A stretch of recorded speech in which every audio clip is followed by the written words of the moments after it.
ప్రియమైన దేవుని సంగమా, ప్రభు పేరిట ఈ యొక్క ఆదివార దినమున ప్రార్థనలో చేరి దేవుని ఘనపరచుటకు స్తుతించుటకు చేరిన మీ అందరికీ ఒక్కొక్కరికి ప్రభు నామమున వందనాలు తెలియజేస్తున్నాం. గడిచిన ఆదివారం నుంచి ఈ ఆదివారం వరకు అందరూ క్షేమంగా ఉన్నారా? అందరూ క్షేమమేనా? ఏమైనా ఈ వారం అంతా కూడా కష్టాలు, బాధలు, సమస్యలు ఎవరికైనా వచ్చినాయా? చాలా మందికి వచ్చి ఉండొచ్చు, చాలా మందికి రాకపోయి ఉండొచ్చు. ఏది ఏమైనా మన కష్టాలు, మన బాధలు, మన సమస్యలు ఏమైనప్పటికీ కూడా దేవునికి తెలియజేయాలి. సంఘానికి తెలియజేస్తే సంఘము మీ గురించి ప్రార్థన చేస్తారు. సేవకుడికి కూడా తెలియజేస్తే సేవకుడు కూడా మీ కష్ట నష్టాల గురించి దేవునికి ప్రార్థన చేస్తారు. మీ జీవితంలో ఎప్పుడైనా కష్టం వచ్చిందా? అన్యాయం మీకు జరిగిందా? మీ జీవితాలలో మీకు ఎప్పుడైనా అన్యాయం జరిగిందా? ఎప్పుడైనా అన్యాయం జరిగిందా? ఏం జరగలేదా? అన్యాయం జరిగిందా? న్యాయం జరిగిందా? అన్యాయం జరిగిందా? ఈ లోకంలో మనం ఉన్నాం కాబట్టి కొన్నిసార్లు మనకు న్యాయం జరుగుతుంది, కొన్నిసార్లు అన్యాయం ఎక్కువగా జరుగుతుంది. అయితే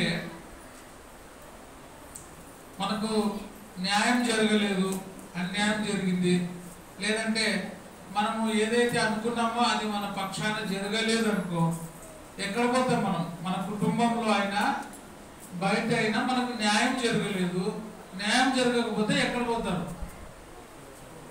ప్రశ్న నేను అడుగుతున్నా, సమాధానం మీరు చెప్పాలి. న్యాయం జరగకపోతే ఎక్కడికి పోతారు? Court, direct court. ఇప్పుడైతే కోర్టు. అప్పుడు కాలంలో పెద్ద మనుషులు ఉండేవాళ్ళు. వీరిలో ఒక 5-6 మంది పెద్దలు ఉండేవాళ్ళు, గ్రామ పెద్దలు అని. ఆ పెద్దల దగ్గరికి తీసుకుపోయేవాళ్ళు పంచాయతీ. అయ్యా, మా కుటుంబంలో, మా ఏరియాలో, లేకపోతే నాకు పర్సనల్గా ఈ సమస్య వచ్చింది, నాకు మీరు న్యాయము చేయండి. మా ఇంట్లో అయితే నాకు న్యాయం జరగలేదు, మీరు న్యాయం చేయండి అని చెప్పి పెద్దల దగ్గరికి తీసుకుపోతారు. పెద్దల దగ్గరికి తీసుకుపోయినా కూడా జరగలేదు అనుకో, ఎక్కడ పోయేవాళ్ళు అప్పుడు? ఇంకా కొంచెం పెద్దలు కదా, ఆ గ్రామ పెద్దల దగ్గర నుంచి సర్పంచ్ దగ్గరకు పోయేవాళ్ళు. సర్పంచ్ నుంచి ఇంకా కొంచెం పెద్దగా, ఇంకా ఎవరు లేరంటే ఎక్కడికి పోయేవాళ్ళు? ఇప్పుడు మీరు చెప్పినట్టు డైరెక్ట్ కోర్టుకి. మీరు కోర్టుకు పోయినా కూడా మీకు న్యాయం జరుగుతుందని నమ్మకం ఉందా? అన్ని పెట్టి అన్ని మన ఉండి చేసినా కూడా కోర్టులో గుండె ఏమంటుంటుంది? దడ అంటుంది. జడ్జిమెంట్ మాకు వస్తుందో రాదో, న్యాయం నాకు జరుగుతుందో లేదో. అప్పుడప్పుడు చెప్తున్నా, అన్ని పేపర్లలో నా పేరు మీద ఉన్నాయి, అన్ని నా పేరు మీద ఉన్నాయి, కానీ భయం అవుతుంది. ఎందుకంటే అవతల వాళ్ళు ఎట్లా ఇంకా దొంగలు తెస్తారో, లేకపోతే వాళ్ళు కూడా మావే అని పేపర్లు తెస్తారో అని చెప్పి గుండె దడ అంటుంది. పోనీ నువ్వు కోర్టుకు పోయినా కూడా నీకు న్యాయం జరగలేదు, అన్యాయమే జరిగింది. అప్పుడు ఏం చెప్తారు లాస్ట్కి? నాకు అన్యాయం జరిగింది దేవా, నీవే నాకు. లాస్ట్కి ఎవరి దగ్గర పోతాం? దేవుని దగ్గరికి పోతాం. ముందు మనుషుల దగ్గర పోతాము, తర్వాత దేవుని దగ్గర పోతాం. దేవా, నువ్వే నాకు దిక్కు. నేను పెద్ద మనుషుల దగ్గర పోయినాను, గ్రామ పెద్దల దగ్గర పోయినా, సర్పంచ్ దగ్గర పోయినా, ఎంపీ దగ్గర పోయినా, ఎమ్మెల్యే దగ్గర పోయినా, అందరి దగ్గర పోయినా, ఆఖరికి కోర్టుకు పోయినా, కోర్టులో కూడా నాకు న్యాయము జరగలేదు. నువ్వే దేవా నాకు న్యాయం చెయ్యి, నువ్వు తప్ప నాకు సహాయం చేసేవాళ్ళు ఎవరు లేరు అని. ఒకవేళ నీకు కోర్టుకు పోయే శక్తి ఉంది, కోర్టుకు పోలేనటువంటి వాళ్ళు ఎక్కడ పోతారు? ఒక సామెత ఉంది కదా, దిక్కు లేని వారికి దేవుడే దిక్కు. వాళ్ళు పోతారబ్బా కోర్టుకి, వాళ్ళ దగ్గర డబ్బు ఉంది, ఎంతన్నా పోతారు. కోర్టుకు పోతే వాడు 5 లక్షలు పెట్టినా నేను కనీసం 1 లక్ష అయినా పెట్టాలా, కానీ నా చేత కాదు, దేవా నువ్వే నాకు దిక్కు అనే వాళ్ళు కూడా ఉంటారు. అయితే దేవుడి దగ్గరకు వస్తే దేవుడు ఏ రోజు కూడా ఎవరికి అన్యాయం చేసేవాడు కాదు. మనుషులు న్యాయాన్ని తిప్పివేస్తారు. మనుషులు ఏం చేస్తారు? అన్యాయాన్ని న్యాయంగా, న్యాయాన్ని అన్యాయంగా ఏ రకంగా తిప్పివేసే శక్తి మనిషికి ఉంది. దేవుడు అంత శక్తి ఇచ్చినాడు. నాకు కొన్నిసార్లు చూస్తే మానవుని మేధస్సు, మానవుని తెలివి చూస్తే ఆశ్చర్యం అవుతుంది. ఎంత ఆశ్చర్యం అంటే అసలు ఏ ప్రకృతిలో ఏ వస్తువును చూసినా ఆశ్చర్యమే. మనం కూర్చొని స్విచ్ చేస్తే ఫ్యాన్ తిరుగుతుంటుంది అంటే దాని కనెక్షన్ ఎట్లా పెట్టింటారు అండి. చిన్న సిమ్, సెల్లులో చిన్న సిమ్ ఉంటుంది, దేశాలు మాట్లాడతాం, వీడియో కాల్లో మాట్లాడతాం, అవునా కదా? ఎంత మేధావి చూడండి మనిషి. ఈ మనిషి ప్రపంచాన్ని ఏం చేశాడంటే నాశనం చేసే శక్తి మనిషికి ఉంది. ప్రపంచాన్ని నాశనం కాకుండా కాపాడే శక్తి కూడా మనిషికి ఉంది. అందుకే మున్సిపాలిటీ వాళ్ళు చెప్తుంటారు, అక్కడక్కడ మీరు ప్లాస్టిక్స్ వాడొద్దండి, దీని ద్వారా భూమిలో పేరుకుపోయి కొన్ని సంవత్సరాలు ఆ ప్లాస్టిక్ కరగకుండా భూమి పతనమయ్యే పరిస్థితి వస్తుంది అని శాస్త్రజ్ఞులు చెప్తున్నారు. అంటే ఏది చేసినా ఎక్కడ చేసినా న్యాయము అన్యాయము ఈ రెండు భూమిలో ఉన్నాయి. కానీ దేవుడు ఎప్పుడు కూడా అన్యాయానికి సహకారిగా ఏ రోజు కూడా దేవుడు ఉండడు. దేవుడు న్యాయము చేసే దేవుడు. చూడండి, ఈరోజు న్యాయాధిపతి అయిన దేవుడు అనే మాట మనం నేర్చుకుంటున్నాం. యెషయా గ్రంథము 30వ అధ్యాయము 18వ వచనం. యెషయా గ్రంథము 30వ అధ్యాయము 18వ వచనం. కావున నీ యందు దయ చూపవలెనని, నీ యందు దయ చూపవలెనని యెహోవా ఆలస్యము చేయుచున్నాడు. ఎందుకు? నీ యందు దయ చూపవలనని దేవుడు ఆలస్యం చేస్తున్నాడు. ఎందుకు ఆలస్యం చూపిస్తున్నాడు అంటే నీవు ఆయన వైపు తిరగాలని, అన్యాయస్తుడవైన నీవు ఆయన వైపు మళ్ళాలని దేవుడు నీ విషయమై ఏం చేస్తున్నాడు? ఆలస్యము చేస్తున్నాడు. మిమ్మల్ని కరుణింపవలనని ఆయన నిలువబడి ఉన్నాడు. దేవుడు ఎందుకు ఆలస్యం చేస్తున్నాడు చెప్పండి? నిన్ను కరుణించవలనని. నీవు న్యాయము తప్పిపోతున్నప్పుడు, దేవుని దగ్గరకు రాకున్నప్పుడు, నీ ఇష్టానుసారంగా నువ్వు తిరుగుతూ ఉన్నప్పుడు దేవుడు నిన్ను శిక్షించకుండా, నాకు చాలాసార్లు అనిపించి ఒక సీనియర్ లాయర్ని అడిగినా నేను, ఎందుకు సార్ ఒక కోర్టులో ఏదైనా వ్యాజ్యం వేస్తే తొందరగా తెంపరు, తొందరగా ఆ కేసుని డిస్మిస్ కానీ లేకపోతే కేసు కొట్టివేయరు, ఎందుకు వాయిదాలు వాయిదాలు వాయిదాలు వాయిదాలు వేస్తారు? తిరగలేకనే బేజారు వస్తుంది.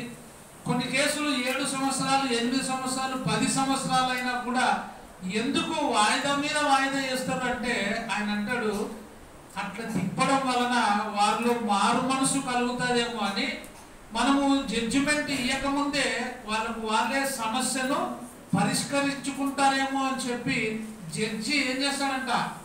వాయిదాలు వేస్తాడంటే శిక్షించడము తొందరగా ఉన్నా, శిక్షించే విధానము తెలిసినా కూడా ఎందుకు అంటే సమయం ఇస్తాడు. ఆ వాది ప్రతివాది, కేసు వేసిన వాడు కేసు వేయించుకున్నవాడు, ఇద్దరు కూడా రాజీ పరిష్కారం కోసం ఏమైనా ఎదురు చూస్తారేమో అని చెప్పి వాళ్ళు తిరిగేటప్పుడు వచ్చేటప్పుడు ఏమైతుంది? మనసు మార్చుకుంటారేమో అని చెప్పి జడ్జి ఏం చేస్తాడంట? సమయం ఇస్తాడు. నేను ఇంకోటి అడిగిన, ఆ కోపతాపాల్లో మాటి మాటి కలిస్తే ఒకరొకరు కొట్టుకొని కూడా చచ్చిపోతారు కదా అంటే, అంత దుర్మార్గులు ఎవడైతే ఉంటాడో వాడు మనం వేయకుండా కూడా వాడికి వాడే ఏం తెచ్చుకుంటాడు? శిక్ష తెచ్చుకుంటాడు. అంటే కొట్టుకొని చచ్చిపోతే ఎవరు కారణము? వాళ్ళకు వాళ్ళే కారణం. ఇక్కడ దేవుడు కూడా ఏం చెప్తాడంటే, కావున మీ యందు దయ చూపవలనని దేవుడు ఏం చేస్తున్నాడు? ఆలస్యం. బాగా వినాలా, మన యందు దేవుడు ఆలస్యం చేస్తున్నాడు. ఆయన ఇచ్చే జడ్జిమెంట్ త్వరగా ఇవ్వకుండా నీవు మారు మనసు పొందాలని, దేవుని దగ్గరికి రాకపోతున్న నీవు ఆయన దగ్గరికి రావాలని ఆయన తన చేతులు చాచి పిలుస్తూ నీ కోసం ఆయన ఆలస్యం చేస్తున్నాడు. మిమ్మల్ని కరుణించవలనని ఆయన నిలబడి ఉన్నాడు. చూడండి, అందుకే ఒక పాట ఉంది, ఎంతసేపు నిలువా పెట్టి ఏపితురతని, ఎంతసేపు నిలువా పెట్టి ఏపితురతని, నాతా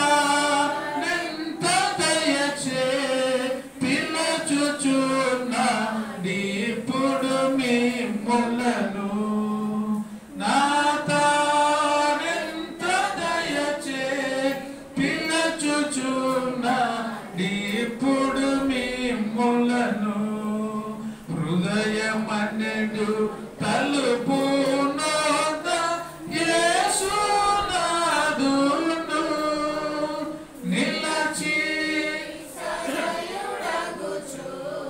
తాటుచుండు సకల విధములను. నీ హృదయములో పాప ఘోర వ్యాధి కలిగినదైనా కూడా నీ హృదయమును తెరవమని, తెరిచిన నీ హృదయంలో ఆయన రావాలని, నీవు హృదయము తెరిచేంత వరకు కూడా ఆయన నీ కోసమై సమయం ఇస్తూ నిలబడి సమయాన్ని ఆయన ఇస్తున్నాడు. మిమ్మల్ని కరుణించవలనని ఆయన నిలబడి ఉన్నాడు. యెహోవా న్యాయము తీర్చు దేవుడు. ఇది దేవుడు ఎవరు? బాగా ఈరోజు న్యాయము తీర్చే దేవుడు.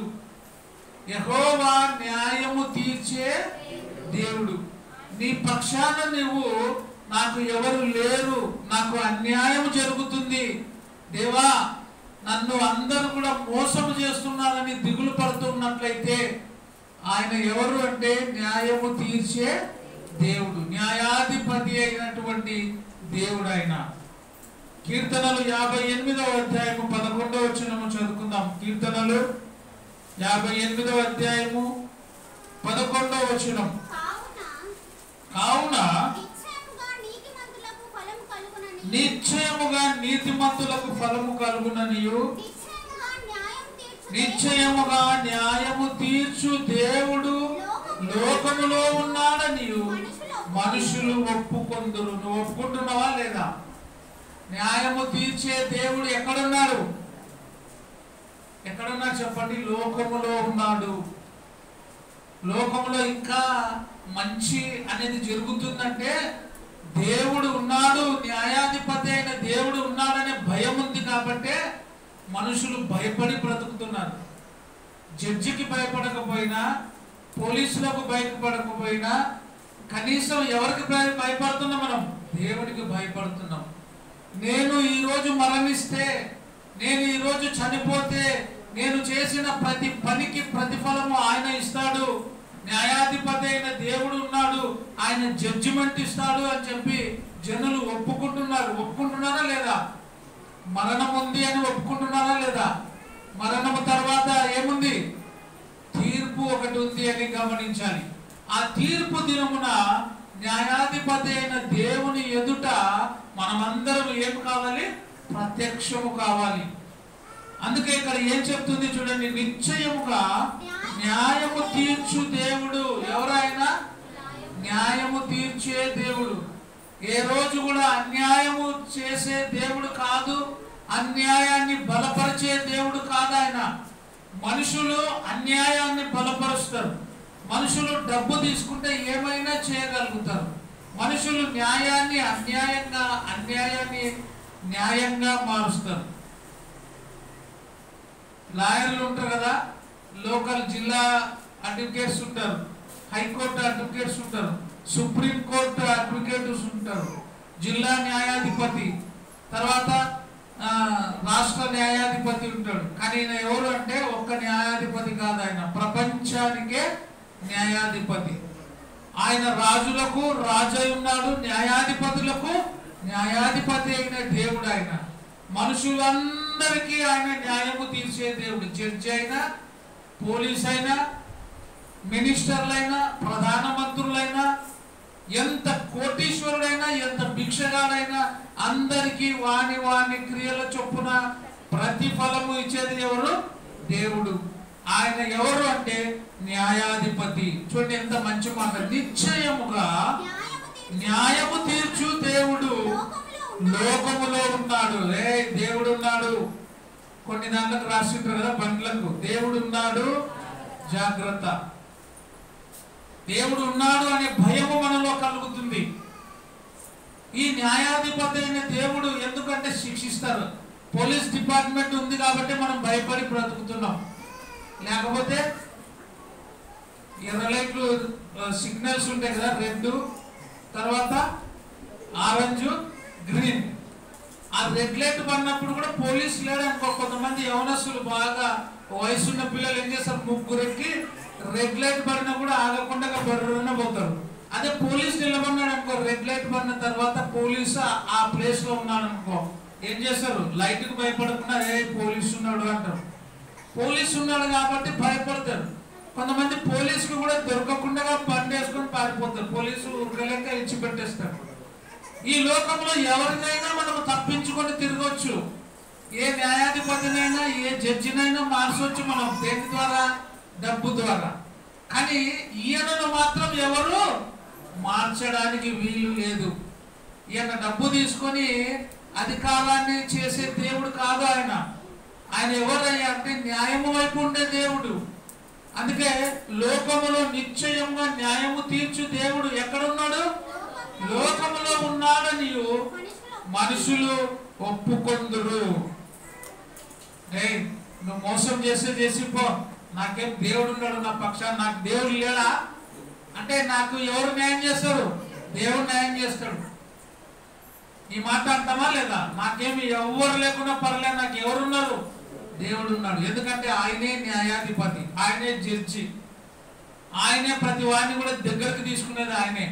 ఆయన లోకములో ఉన్నాడు అని అందరూ కూడా ఒప్పుకుంటారు, ప్రతి వాడు ఒప్పుకోవాల్సిందే. పరిశుద్ధ గ్రంథంలో అపోస్తుల కార్యం 10వ అధ్యాయం 42వ వచనం. అపోస్తుల కార్యం 10వ అధ్యాయం 42వ వచనం. ఇదియుగాక దేవుడు సజీవులకును మృతులకును. ఎవరెవరికి న్యాయాధిపతి అంటే ఆయన? సజీవులకును మృతులకును న్యాయాధిపతి. ఈ లోకంలో ఉన్న జడ్జి ఎవరికి న్యాయాధిపతి? చనిపోయిన వాళ్ళక, బ్రతికిన వాళ్ళక? యవనస్తులు చెప్పాలి ఇక్కడ. రగేల్, ఈ లోకంలో ఉండే జడ్జీలు చనిపోయిన వాళ్ళకి న్యాయం చేస్తారా, బ్రతికిన వాళ్ళకి న్యాయం చేస్తారా? చచ్చిపోయిన మనిషికి ఎవరు చేయలేరు. చనిపోయిన వారికి బ్రతికిన వారికి ఏం చేస్తారంటే ఈయన న్యాయము. బ్రతికినప్పుడు ఈ లోకంలో జరిగే అన్యాయాన్ని చూసి న్యాయము చేస్తాడు ఆయన. చనిపోయిన తర్వాత ఈ లోకంలో మనం ఎట్లా నడుచుకున్నామో, ఎలాంటి పనులు చేసినామో ఆ పనులన్నిటి కూడా తగిన ప్రతిఫలము ఆయన అనుగ్రహిస్తాడు. అందుకే ఆయన చచ్చిన వారికి సజీవులకును. పైన వచనం చదవమ్మా. ఆయన దేవుడు సజీవులకును, సజీవులకు మృతులకు. సజీవులు అంటే బ్రతికిన వాళ్ళు, మృతులు అంటే చనిపోయిన వాడు. దేవుడు సజీవులకును మృతులకును న్యాయాధిపతిగా నియమించిన ఆయన ఈయనే అని ప్రజలకు ప్రకటించి దృఢ సాక్ష్యం ఇవ్వాలని మాకు ఆజ్ఞాపించెను. ఆయన బ్రతికిన వారికి చనిపోయిన వారికి కూడా ఎవరు మాయా, ఎవరైనా న్యాయాధిపతి. మాట్లాడకూడదు వాక్యం చెప్పేటప్పుడు, నవ్వడము, మాట్లాడడం, గించుకోవడం చేయకూడదు. ఇక్కడ జాగ్రత్తగా వాక్యం వినాలి. ఆయన సజీవులకును మృతులకును న్యాయాధిపతి అయినాడు. జాగ్రత్తగా ఈరోజు మనం ఏం నేర్చుకుంటాం? న్యాయాధిపతి అయిన దేవుడు ఆయన ఎవరెవరికి? మృతులకును సజీవులకును ఏమైనాడు? న్యాయాధిపతి అయి ఉన్నాడు. ఆయన న్యాయము తీర్చే దేవుడు అయి ఉన్నాడు. ఆయన న్యాయము చేసేటప్పుడు ఆ న్యాయస్థానంలో నుండి ఎవరు కూడా తప్పించుకోవడానికి వీలు లేదు. చాలా సార్లు కోర్టులో మీరు చూస్తే దొంగ సాక్ష్యం చెప్తుంటారు. ఒక మనిషికి బదులు ఇంకొకటి పోయి కూడా అటెండ్ అవుతాడు. అంటే నేను ప్రసాద్ అంటే ఆ పేరు మీద ఇంకొకటి పోయి కూడా ఆడ అటెండ్ చేస్తారు. జడ్జి గుర్తుపట్టలేడు. కానీ ఆయనైతే ఆయన ప్రత్యక్షము క్రీస్తు యేసు న్యాయపీఠం ఎదుట మనందరం ప్రత్యక్షమైనప్పుడు నా పేరు మీద నేను కాక ఎవరైనా ఉంటే ఆయన గుర్తుపడతాడా లేదా? నువ్వు కాదు, నువ్వు పక్కకి వెళ్ళిపోయినా ఆయన రమ్మను అంటాడు. ఆయన తీర్పు నుండి ఎవరు కూడా తప్పించుకోవడానికి వీలు లేదు. కాబట్టి ఆ దేవుడైనటువంటి న్యాయాధిపతి అయిన ఆయన ఎదుట మనం ప్రత్యక్షము అవ్వాలి కాబట్టి ఆయన ప్రత్యక్షం అయ్యేటప్పుడు మనము ఆయన ఎదుట ప్రత్యక్షం అయ్యేటప్పుడు మనం ఈ లోకంలో ఈ లోకాన్ని ముగించే లోపలనే ఏం చేయాలంటే ఆయనకి ఇష్టమైన వారుగా ఆయనకు అనుకూలంగా ఆయన ఏదైతే చెప్పినాడో దాని ప్రకారంగా నడుచుకోవాలి. ఆయన స్పష్టంగా మనతో మాట్లాడుతున్నాడు. నేనే మార్గము, నేనే సత్యము, నేనే జీవమునై ఉన్నాను, నా ద్వారా తప్ప ఎవడు కూడా తండ్రి యొద్దకు రాడు అని చెప్పినాడు. కాబట్టి ఆయన ప్రకారంగా మనం నడుచుకోవాలి. మరి ఇంత న్యాయాధిపతి అయిన ఆయన, ఇంత సర్వలోకమును సృష్టించిన దేవుడు ఒక మానవుడిగా తన దైవత్వాన్ని కోల్పోయి ఈ లోకానికి వచ్చినప్పుడు న్యాయాధిపతి అయిన ఆయనకు న్యాయం జరిగిందా? ఈ లోకంలో న్యాయాధిపతి అయిన ఆయనకు న్యాయం జరిగిందా? దేవునికి న్యాయం జరిగిందా? చూడండి, మత్తయి సువార్త 26వ అధ్యాయము 59వ వచనం.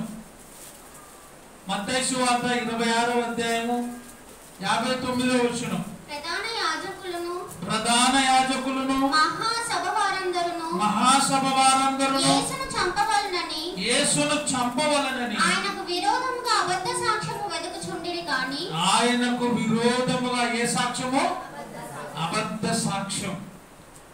చూడండి, న్యాయాధిపతి అయిన ఈయన, భూమిని ఆకాశమును కలగజేసినప్పుడు ఉన్నటువంటి ఈయన లేకుండా ఏది కూడా కలగలేదు. ఈయన ద్వారానే సమస్తము కలిగింది. అంత న్యాయాధిపతి అయిన ఆయన, అంత గొప్పవాడైన ఆయన నీ కోసము నా కోసము ఒక మానవుడిగా, ఒక అల్పునిగా ఈ లోకంలోనికి వచ్చినప్పుడు న్యాయము తీర్చేటువంటి శక్తి గల ఆయనకి ఈ లోకంలో ఏం జరిగింది? అన్యాయం జరిగింది, న్యాయం జరగలేదు. ఇక్కడ ఏం రాయబడింది? మరొకసారి చదువుమా. ప్రధాన యాజకులు అంటే ఈ లోకంలో ఉండే నాయకులల్లా ఒకటైపోయినారు. ఎక్కడ బలం ఉంటే అక్కడ న్యాయం జరుగుతుంది. పేదవాడికి ఎప్పుడు న్యాయం జరగదు. ఏం జరుగుతుంది? అన్యాయం జరుగుతుంది. ఏదైనా ఒక తీర్పు చెప్పాలంటే ఒక పేదవాడు ఒకవైపు ఉన్నాడు అనుకో, డబ్బున్నోడు ఒకవైపు ఉంటే జనాలు ఎవరికెళ్ళి చెప్తారు? పేదోడికి వెళ్ళి చెప్తారా, డబ్బున్నోడికి వెళ్ళి చెప్తారా? డబ్బున్నోడికి. ఆయన చెప్పినదే కరెక్ట్లే అంటారు. ఎందుకంటే ఆయన డబ్బును బట్టి. పేదవాడు ఉంటే నీ తప్పులే రాను కూర్చో అంటారు. వాటిని నిజమైనా కూడా ఆ పేదవాడిని అన్యాయస్తుడుగానే చేస్తారు. ధనవంతుడికి తప్పున్నా కూడా ఆ ధనవంతుని ఏం చేస్తాడు? తప్పు లేనివాడుగా తీర్చి చెప్తారు. ఎందుకంటే డబ్బు అటువంటిది. డబ్బు భలే జబ్బు అంట. డబ్బు భలే జబ్బు. డబ్బు మనిషిని ఏమైనా చేయనిస్తుంది. డబ్బే బంధుత్వాన్ని పెంచుతుంది, డబ్బే బంధువులను దూరం చేస్తుంది, డబ్బే చంపేస్తుంది, డబ్బే బ్రతికిస్తుంది.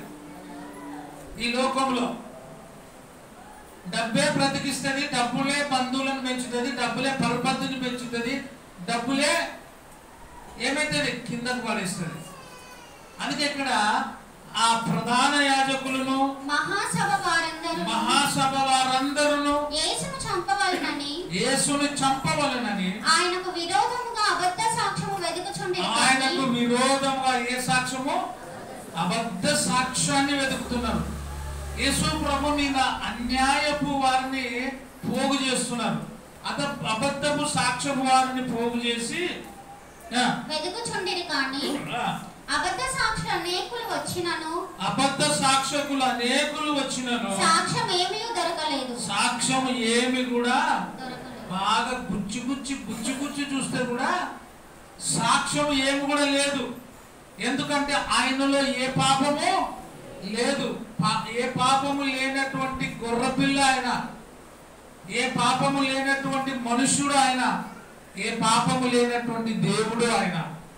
ఈ లోకానికి వచ్చినప్పుడు ఆయన ఎట్లున్నాడు? 100% మానవుడిగా, 100% దైవ లక్షణాలు కలిగిన దేవుడుగా ఆయన ఈ లోకంలో ఉన్నాడు. ఆయన మానవుడిగా ఉన్నప్పుడు ఆకలి ఉన్నాడు, కన్నీరు కార్చినాడు.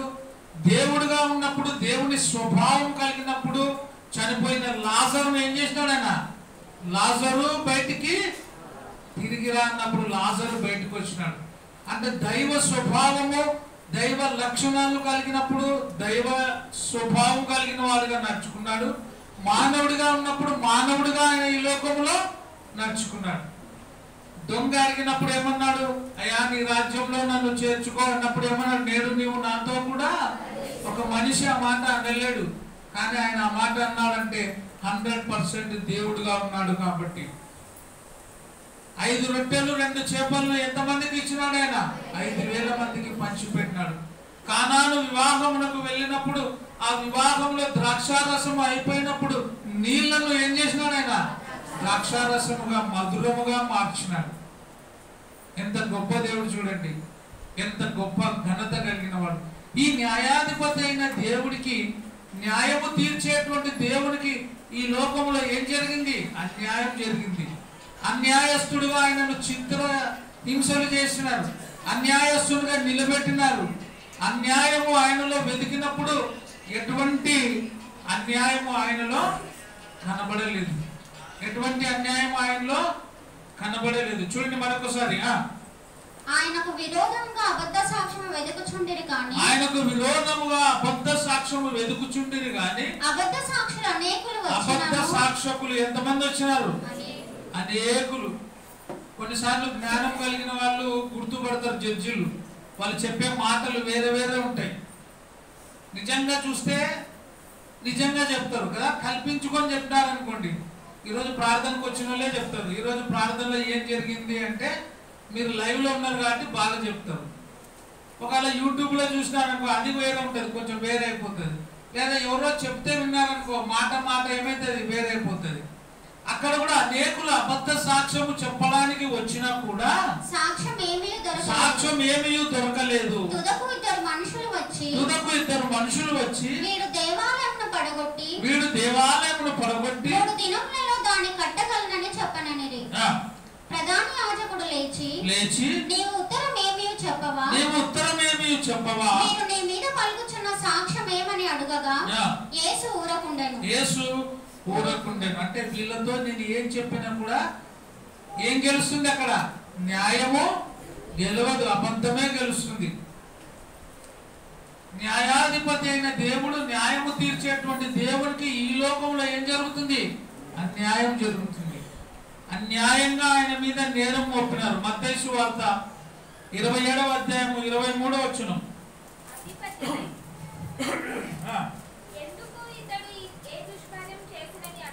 అధిపతి అంటాడు, ఎందుకు ఇతడు ఏ దుష్కారము చేశానని అడగగా వారు సిలువ వేయమని మరీ ఎక్కువగా కేకలు వేసినాయా. ఇతడు ఏ తప్పు చేసినాడు? ఇతనిలో ఏ తప్పు కూడా కనబడడం లేదు. ఎంతమంది వచ్చి చెప్పినా కూడా ఈయనలో ఏ అపకారమును కూడా కనబడలేదు. ఎందుకు ఈయనని మీరు హింసిస్తున్నారని చెప్పినప్పుడు వాళ్ళందరూ ఏమన్నారంట? సిలువ వేయమని మరీ ఎక్కువగా. ఆఖరికి ఎవరి కేకలు గెలిచినాయి?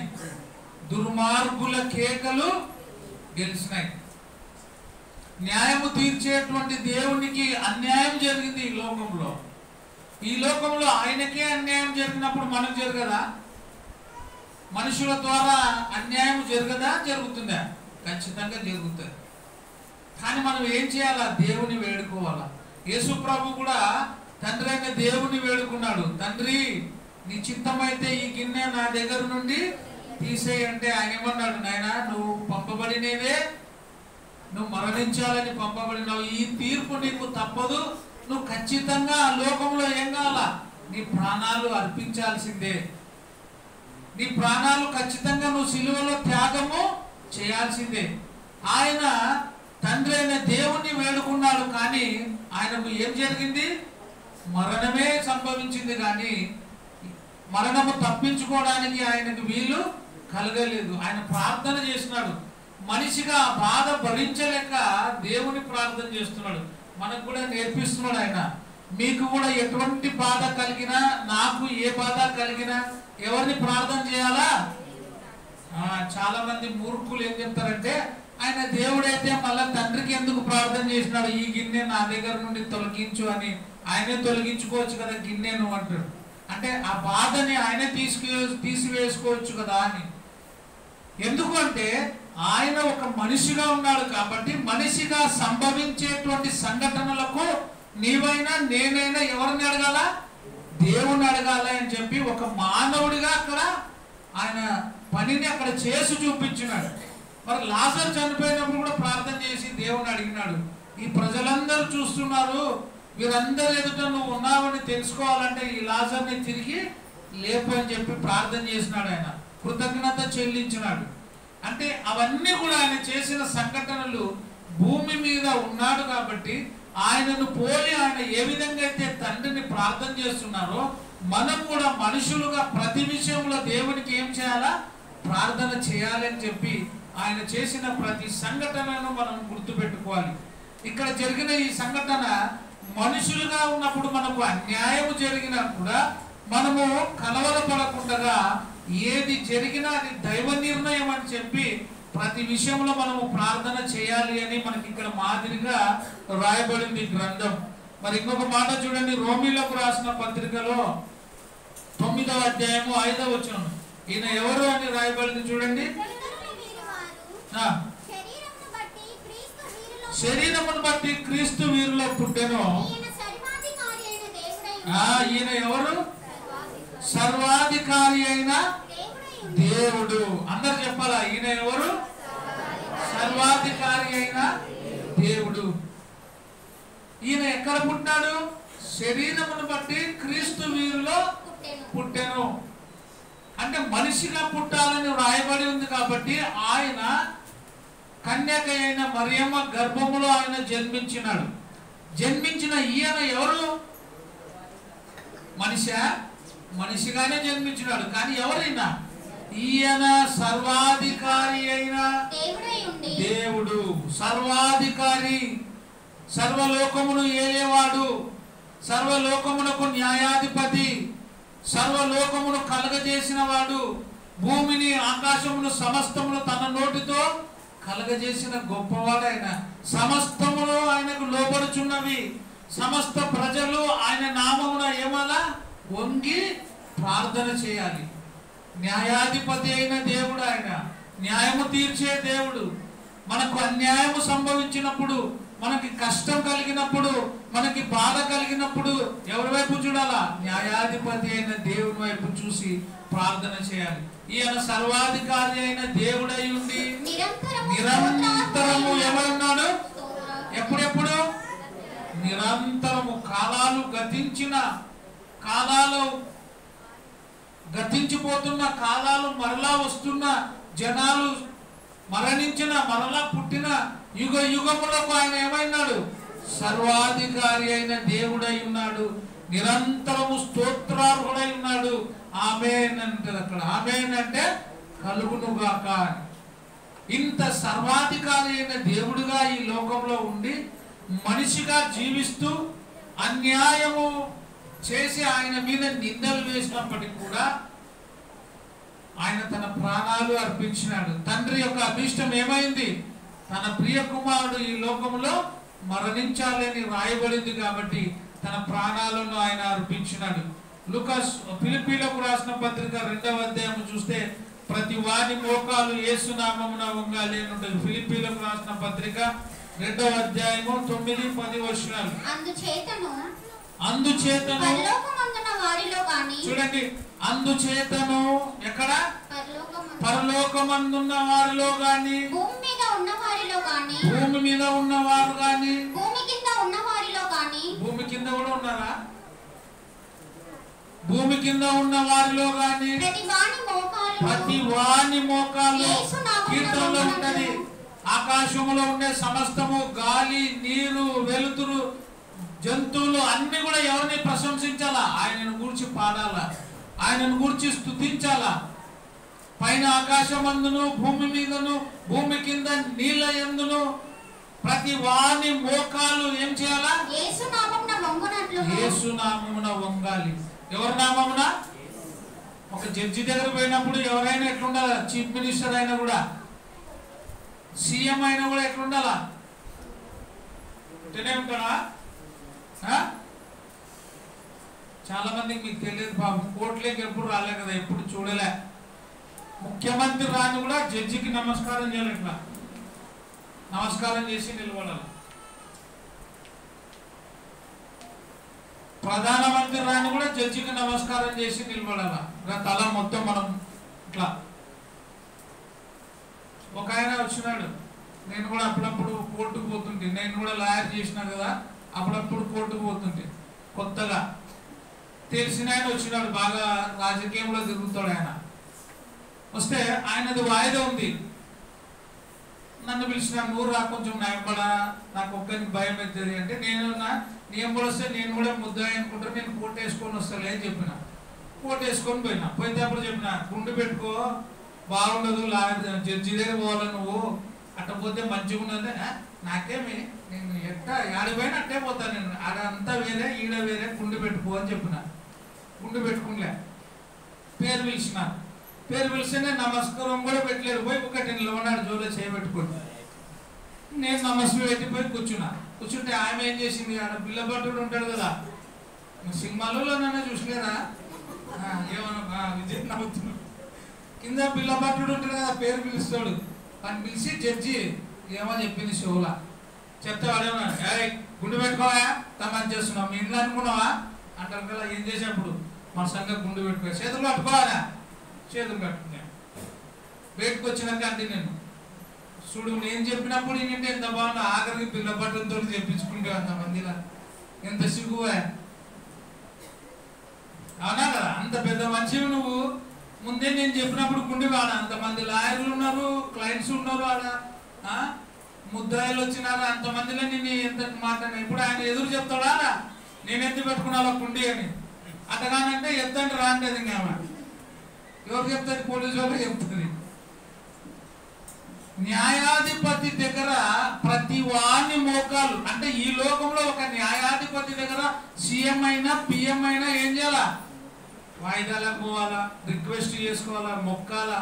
మరి మన న్యాయాధిపతి ఎంత గొప్పవాడు, ఆయన దగ్గర ఎవరెవరు వంగాలంట, పైన ఆకాశం అందును, భూమి మీదను, భూమి కింద నీళ్ళ యందును, ప్రతి వాణి మోకాలు, ఆడ కోట్ల మోకాలు రాదు, ఒక వందనాలు చెప్తాం అంతే, ఈడ ఏం వంగాల, ప్రతి వాణి మోకాలు యేసునామమున వంగునట్లును, ప్రతి వాణి నాలుక తండ్రి అయిన దేవుని మహిమార్థమై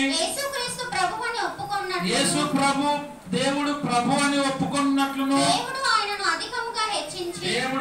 అధికముగా హెచ్చించి, ప్రతి నామానికి ఏ నామము, ఈ లోకంలో ఏ ఏ పేర్లను అన్ని దానిల కంటే పైనామం ఆయనకు అనుగ్రహించాడు. పోలీస్ డిపార్ట్మెంట్ లో లాస్ట్ ఎవరు చెప్పు, ఐజీ,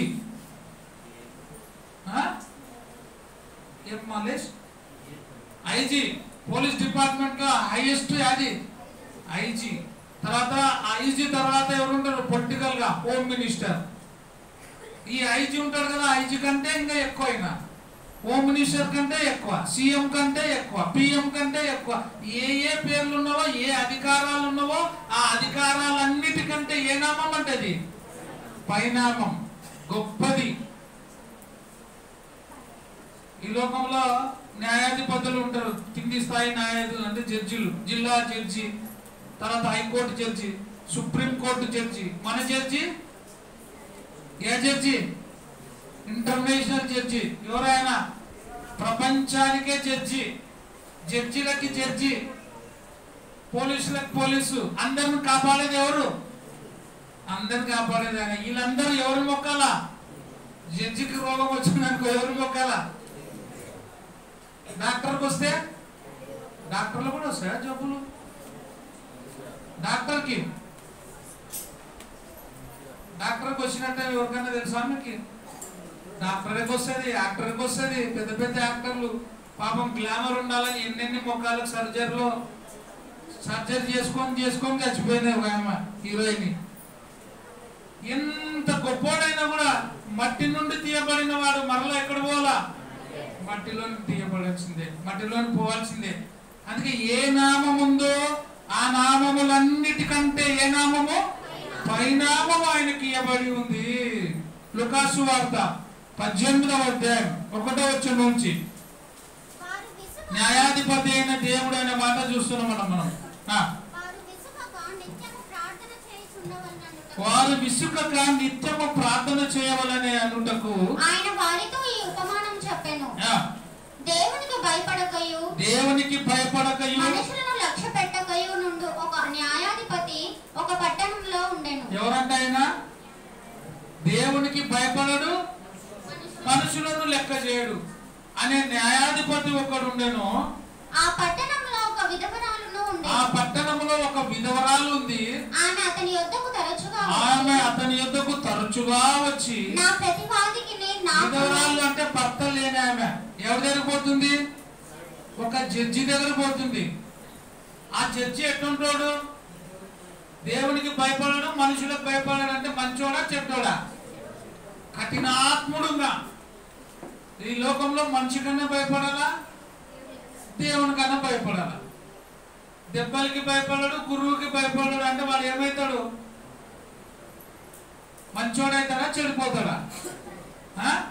దెబ్బల కన్నా భయపడాలా, గురువు కన్నా భయపడాలా?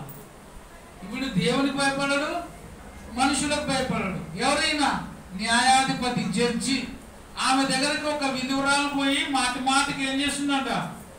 నా ప్రతివాదికి న్యాయము తీర్చమని నాకును న్యాయం తీర్చమని అడుగుచూ వచ్చాను, కానీ అతడు కొంతకాలం ఒప్పుకోకపోయాడు. నేనేం చేయను పో. ఆమెమో మాటి మాటికి వస్తుంది, అయ్యా నాకు న్యాయం చేయ్యా అని చెప్పి రోజు వస్తుంది. ఈ న్యాయాధిపతి దేవునికి భయపడడు, మనుషులకు భయపడడు, ఆమెను లెక్క చేయడం లేదు. తరువాత అతడు నేను దేవునికి భయపడకయు మనుషులను లక్ష్య పెట్టకయు ఉండునను. వానికే మనసు కనిపించింది, ఎవరే నేను ఎంత కఠినాత్ముని, నేనెవరు? ఆయన్నే అనుకుంటాడు. నేనెవరు ఏమనుకుంటాడు చెప్పాలా? దేవునికి భయపడను, మనుషులకు భయపడను. ఇట్లాంటి నా దగ్గరికి ఇంత వస్తుంది మాటి మాటికి అని అనుకుని ఈ విధవరాలు నన్ను తొందర పెట్టుచున్నది గనుక ఆమె మాటి మాటికి వచ్చి గోజాడకుండునట్లు ఆమెకు న్యాయం తీర్చునని తనలో తాను అనుకునేను. ఈమె మనసు, ఆయన మనసు ఏం చేసింది? కరిగించేసింది. దేవునికి మనుషులకు భయపడని కఠినాత్ముడైన న్యాయాధిపతికి, కఠినాత్ముడైన జడ్జి మనసు ఈ విధవరాలు ఎట్లా కరిగించింది? మాటి మాటికి పోతుంది, అయ్యా నాకు న్యాయం చేయి, అయ్యా నాకు న్యాయం చేయకపోతే వాడే అనుకుంటాడు, ఒరే నేను ఇంత మొండోని, నేను మనుషులకు భయపడను, దేవునికి భయపడను, నా దగ్గరికి ఈమె తిరుగుతుంది, ఈమెకి నేను న్యాయము చేయాలి అని అనుకున్నాడు. మరియు ప్రభు ఇట్లానేను అన్యాయస్తుడైన ఆ న్యాయాధిపతి చెప్పిన మాట వినుడి. దేవుడు తాను ఏర్పరచుకున్న వారు దివారాత్రులు తన్ను గూర్చి మొరపెట్టుకొనుచుండగా వారికి న్యాయం తీర్చడా? దేవుడు న్యాయము తీర్చడా? తీర్చడా? మనమేమనుకుంటా ఉంటే మనం కూడా దేవుడు నాకు అన్యాయం చేసినాడబ్బా, దేవుడు నాకు న్యాయమే చేయడు, పక్కలాంకే న్యాయం చేసాడు, దేవుడు నాకు న్యాయం చేయడు అంటే నువ్వు కూడా ఏం చేయాలి? న్యాయం చేసేంత వరకు గోజాడాల దేవుని. నీకు ఏదైనా తక్కువ ఉందనుకో దేవుని అడగాల. ఎట్లా? మాటికి అడగాల. ఈ విధురాలు ఎట్లా అడిగిందో అట్లా అడగాల.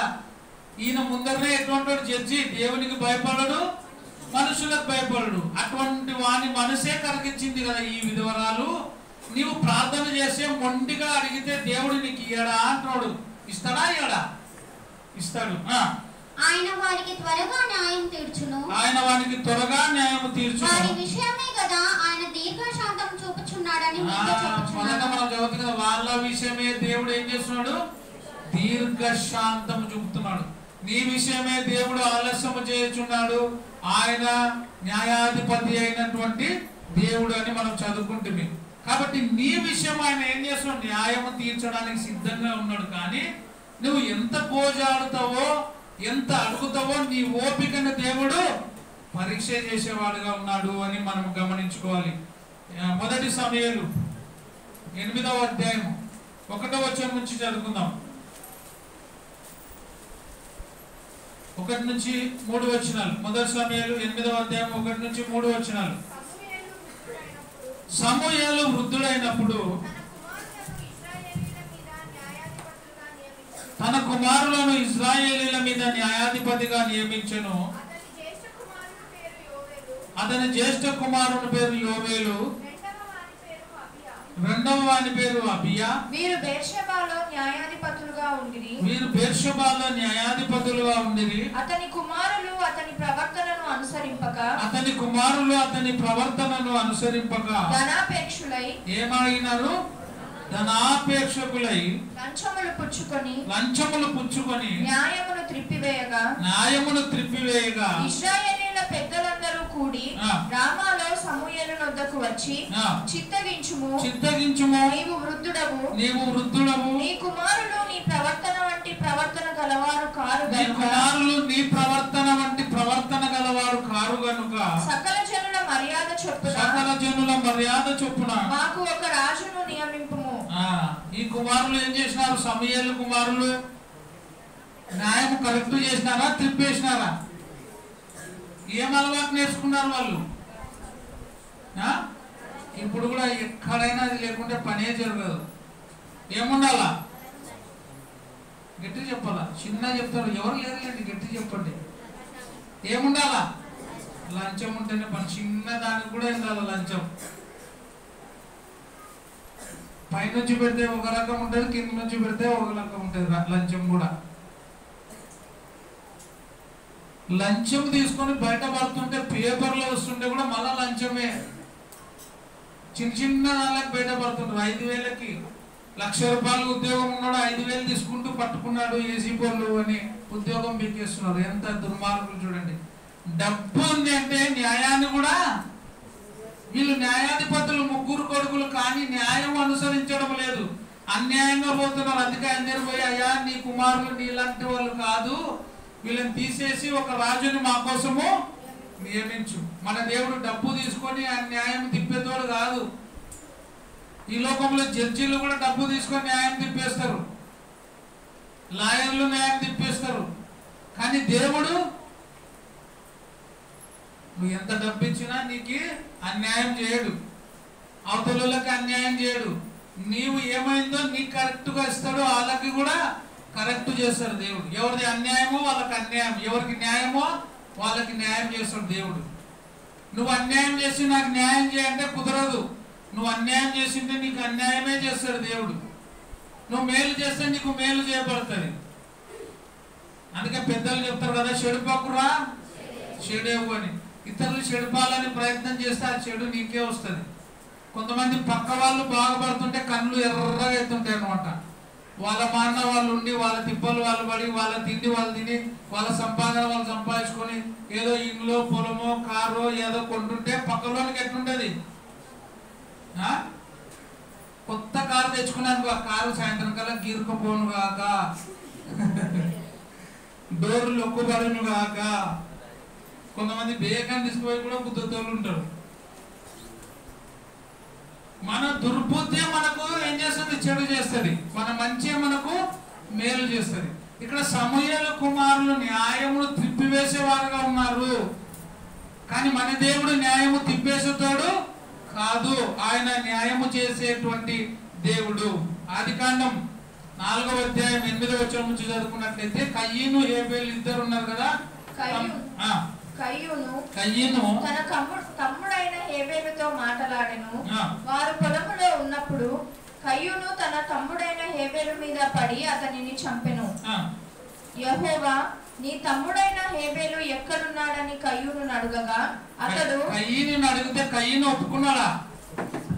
అయ్యా నేను ఆవేశంలో కోపంలో నా తమ్ముడు చంపినాను, నన్ను క్షమించు అని ఒప్పుకోలే. దేవుడు చూడలే అనుకున్నాడు. చూస్తాడా చూడడా దేవుడు?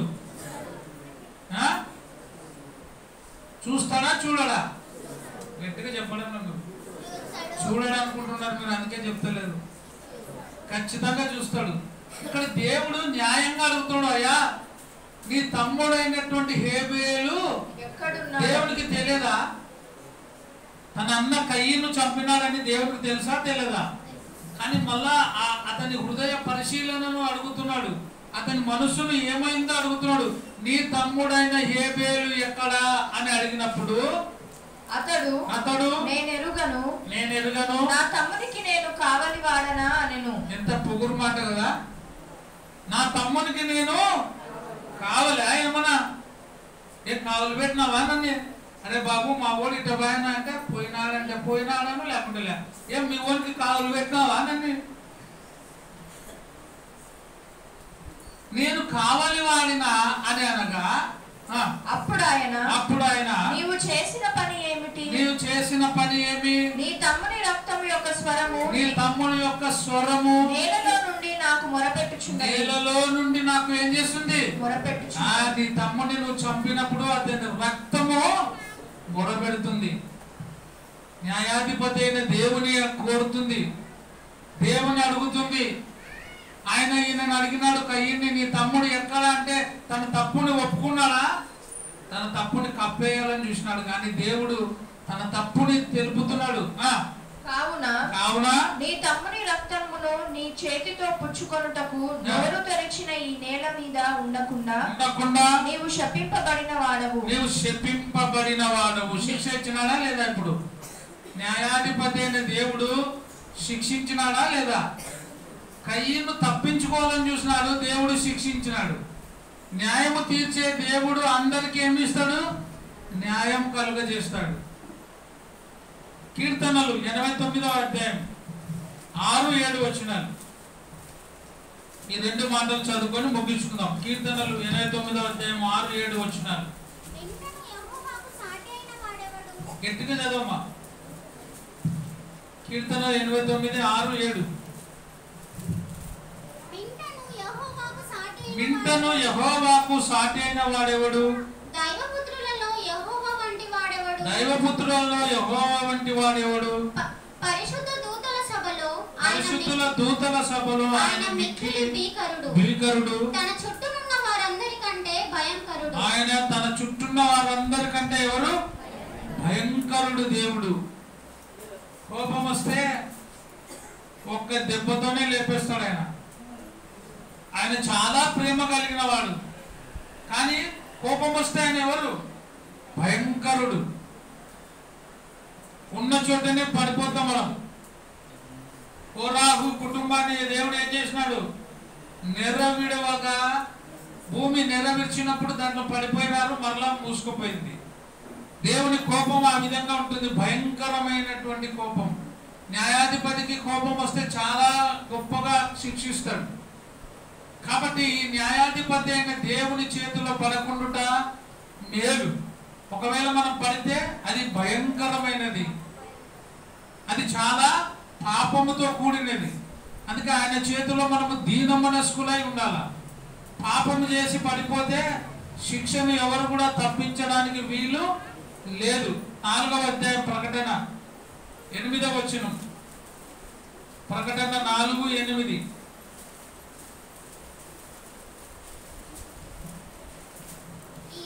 జీవులలో ప్రతి జీవికి 6 రెక్కలు ఉండెను. అవి చుట్టూను రెక్కల లోపటను కన్నులతో నిండి ఉన్నవి. అవి భూత వర్తమాన భవిష్యత్ కాలములలో. ఈ పరిశుద్ధుడైన దేవుణ్ణి ఏం చేస్తున్నామంటే అవి భూత వర్తమాన భవిష్యత్ కాలంలో ఉండు సర్వాధికారియు దేవుడు నాకు ప్రభు పరిశుద్ధుడు అని మానక రాత్రింబగలు చెప్పుచుండును. మానక రాత్రింబగలు ఆయన గురించి చెబుతూ కీర్తిస్తున్నాయి. ఎందుకు అంటే ఆయన న్యాయాధిపతి కాబట్టి. చివరిగా 50వ కీర్తన 3వ వచనం నుంచి 6 వరకు చదువుకొని ముగించుకుందాం. 50వ కీర్తన 3వ వచనం నుంచి 6 వచనాలు చదువుకుందాం. మన దేవుడు ఏం చేస్తున్నాడు? ఏం చేస్తున్నాడు అంటే వస్తున్నాడు. జడ్జి వచ్చేటప్పుడు ఏం చేస్తారు? కోర్టులో జడ్జి వచ్చేటప్పుడు ఏం చేస్తారు? అందరూ ముందే కూర్చుని ఉంటారు కదా, జడ్జి కంటే ముందు పోయి.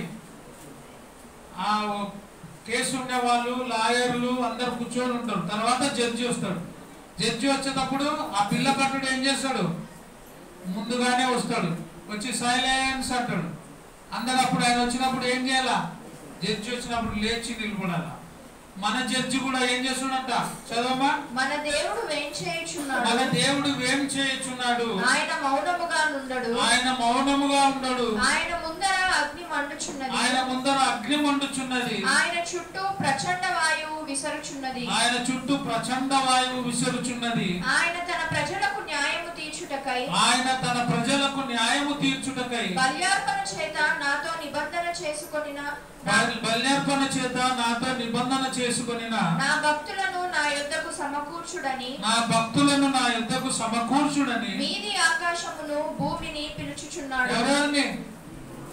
మీది ఆకాశమును భూమిని పిలుస్తున్నాడు. నా భక్తులను నా దగ్గర తీసుకురండి, ఎందుకంటే న్యాయాధిపతి అయిన నేను వచ్చి ఉన్నాను.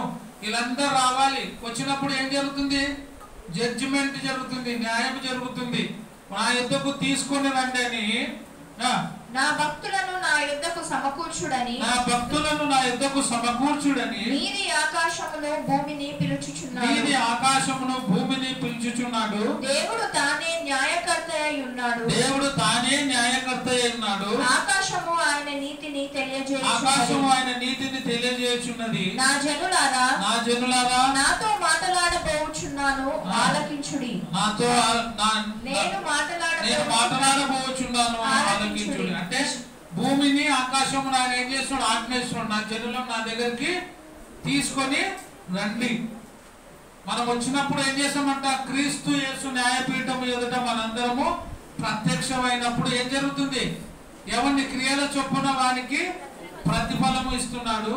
ఆ ప్రతిఫలం ఇచ్చినప్పుడు ఎవరు ఎక్కడికి పోవాలో అక్కడికి మనము చేర్చబడతాం. కాబట్టి న్యాయాధిపతి అయిన దేవుని ఎదుట ఉండే మనము నిరంతరం మనకు అన్యాయం జరిగినప్పుడు, మనకు చిన్న చూపు అయినప్పుడు ఆ దేవుని వైపు చూసి ప్రార్థన చేస్తే ఆయన ఎల్లప్పుడూ మనకు మేలు ఆశీర్వాదాలు అనుగ్రహించి మన పక్షాన న్యాయం చేస్తాడని వాక్య భాగం ద్వారా తెలియజేస్తూ ముగిస్తున్నాను. అందరికీ వందనాలు. Thank you.